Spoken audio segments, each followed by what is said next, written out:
9. When PRRD was elected president, Kong Goles' brother, Ferdinand Goles, was appointed as a member of the board of directors or the Basis Conversion and Development Authority, BCDA.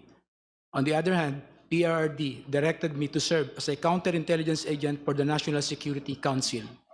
10. However, I was never under the employ of the Office of the President or any government agency. Instead, I was directly employed by PRRD.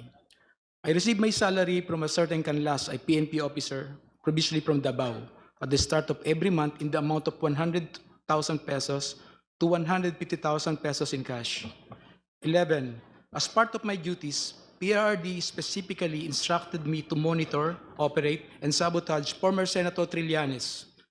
However, PRRD was apprehensive in ordering the assassination of Senator Trillanes because of the latter's support and contact in the armed forces of the Philippines.